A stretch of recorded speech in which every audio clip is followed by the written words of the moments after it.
Pemirsa, Pusat Komando Amerika Serikat CENTCOM masih berlakukan blokade penuh perairan Iran. 12 kapal komersial mencoba menerobos blokade Amerika Serikat dialihkan.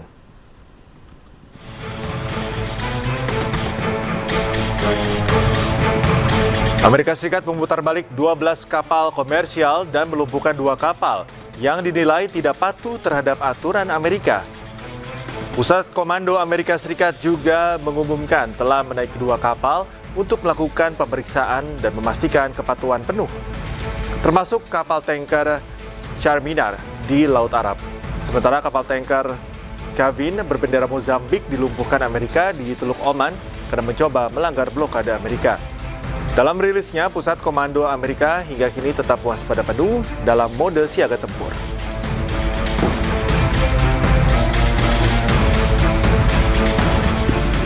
Kiper Timnas Indonesia Nadeo Argawinata mengingatkan Timnas Indonesia agar tidak meremehkan Kamboja pada pertandingan pertama Grup A ASEAN Hyundai Cup 2026. Nadeo memastikan seluruh pemain sudah mempersiapkan diri dengan serius untuk memburu kemenangan di Stadion Pakansari, Kabupaten Bogor, Senin malam.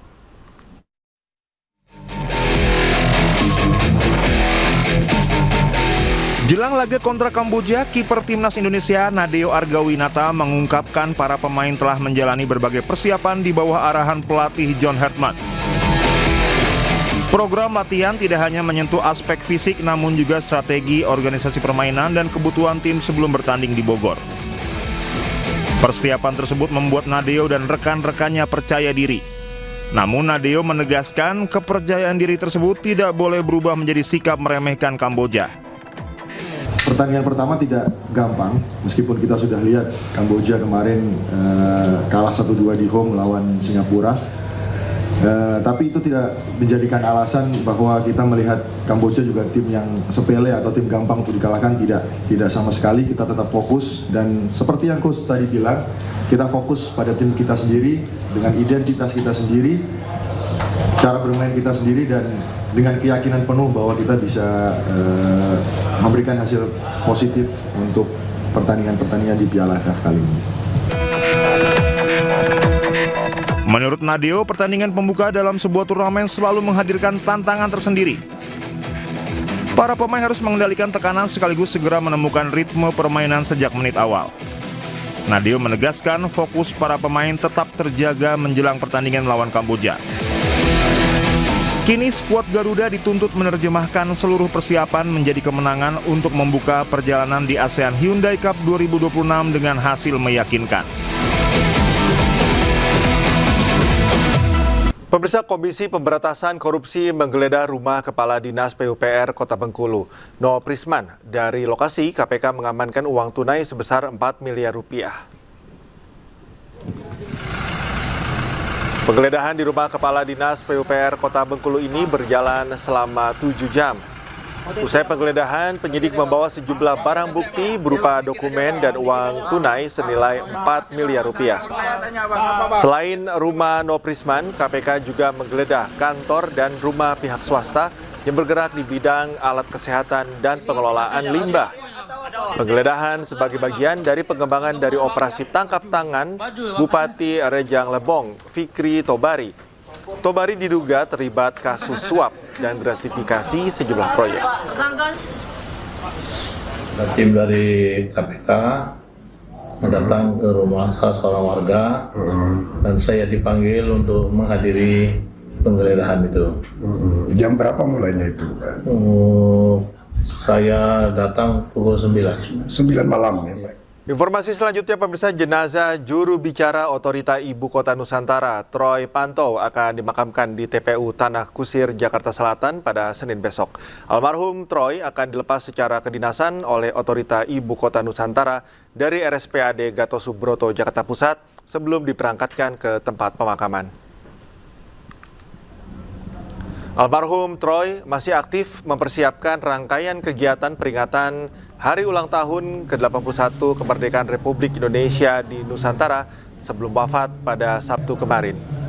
Jenazah Troy Panto disemayamkan di rumah duka dan krematorium Sentosa RSPAD Gatot Subroto, Jakarta Pusat pada hari Minggu setelah diterbangkan dari Balikpapan, Kalimantan Timur. Suasana duka menyelimuti area rumah duka. Sejumlah karangan bunga berjejer rapi di depan lokasi persemayaman sebagai ungkapan bela sungkawa dari berbagai pihak. Kerabat, sahabat, serta jajaran pegawai otorita Ibu Kota Nusantara silih berganti datang untuk memberikan penghormatan terakhir kepada almarhum.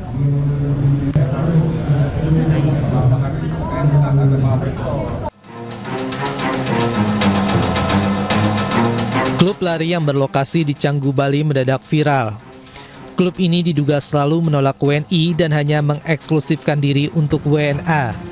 Dalam kegiatannya gelaran Bali Silent Disco, klub ini selalu bergerombol, bahkan berlari hingga menghalangi lalu lintas jalan raya. Klub ini juga pernah menyalakan flare saat berlari di waktu malam. Belakangan banyak WNI yang mengeluhkan klub ini karena menolak keanggotaan WNI. Melalui akun media sosialnya, klub lari ini pun meminta maaf atas ketidaknyamanan yang ditimbulkan.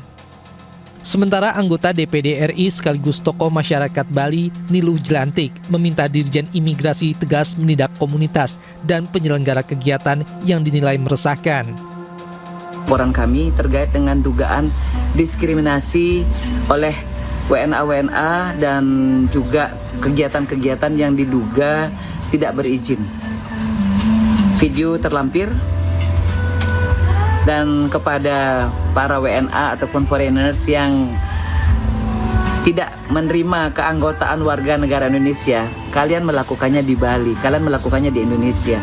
Ini adalah tanah air kami. Dirjen Imigrasi pun mengecam gelaran yang diorganisir dua WNA Belanda berinisial JAS dan HKV. Selain diskriminasi, penyelenggara melanggar aturan keimigrasian. WNA dilarang menjadi penyelenggara acara dan hanya diizinkan menjadi kru atau tim resmi aktivitas internasional. Kami sudah memerintahkan kepada jajaran imigrasi Bali untuk mengusut lebih lanjut. Bentuk pengusutannya seperti apa? Untuk melihat siapa sponsor atau penjaminnya. Yang kedua juga untuk melihat event organizer-nya ini siapa. Apabila ada event organizer-nya dari pihak asing, maka oleh karena itu perbuatan tersebut tidak dibenarkan secara hukum keimigrasian. Meski kedua WNA sudah meninggalkan Indonesia pada Rabu pekan lalu, pihak imigrasi memasukkan keduanya ke dalam daftar cekal dan memanggil PT SIG sebagai penjamin kedua WNA tersebut. Dari Badung, Bali, Indira Ari, iNews melaporkan. Pemirsa, Gubernur Bali Wayan Koster menegaskan event lari diskriminatif tak boleh lagi diadakan di Bali. Koster pun mendesak deportasi seluruh warga negara asing yang terlibat. Dengan PMA Pak, ini kan mereka melakukan ini Pak, karena mereka kan mengaku investor dan melakukan kegiatan warga negara. Mungkin ada detailnya saya nggak tahu, tapi yang jelas hal seperti itu tidak boleh terjadi lagi. Dan ini akan diberikan peringatan. Karena mereka sudah kabur, gimana kalau deportasinya? Oh nggak semua kabur, masih banyak. Oh berapa Pak yang udah diimbang? Nggak, itu kan ada. Donald Trump menyatakan Amerika Serikat siap menyerang Iran meski jalur diplomasi masih terus dibuka. Namun Teheran menegaskan pernyataan Trump membahayakan diplomasi internasional. Dan pemirsa, informasi akan hadir sekaligus menutup iNewsroom hari ini. Temukan informasi-informasi terbaru lainnya di www.inews.id. Cuplikan tayangan berita iNews dapat Anda saksikan di kanal YouTube @officialinews. Saya Cikal Mutazam, terima kasih, sampai jumpa.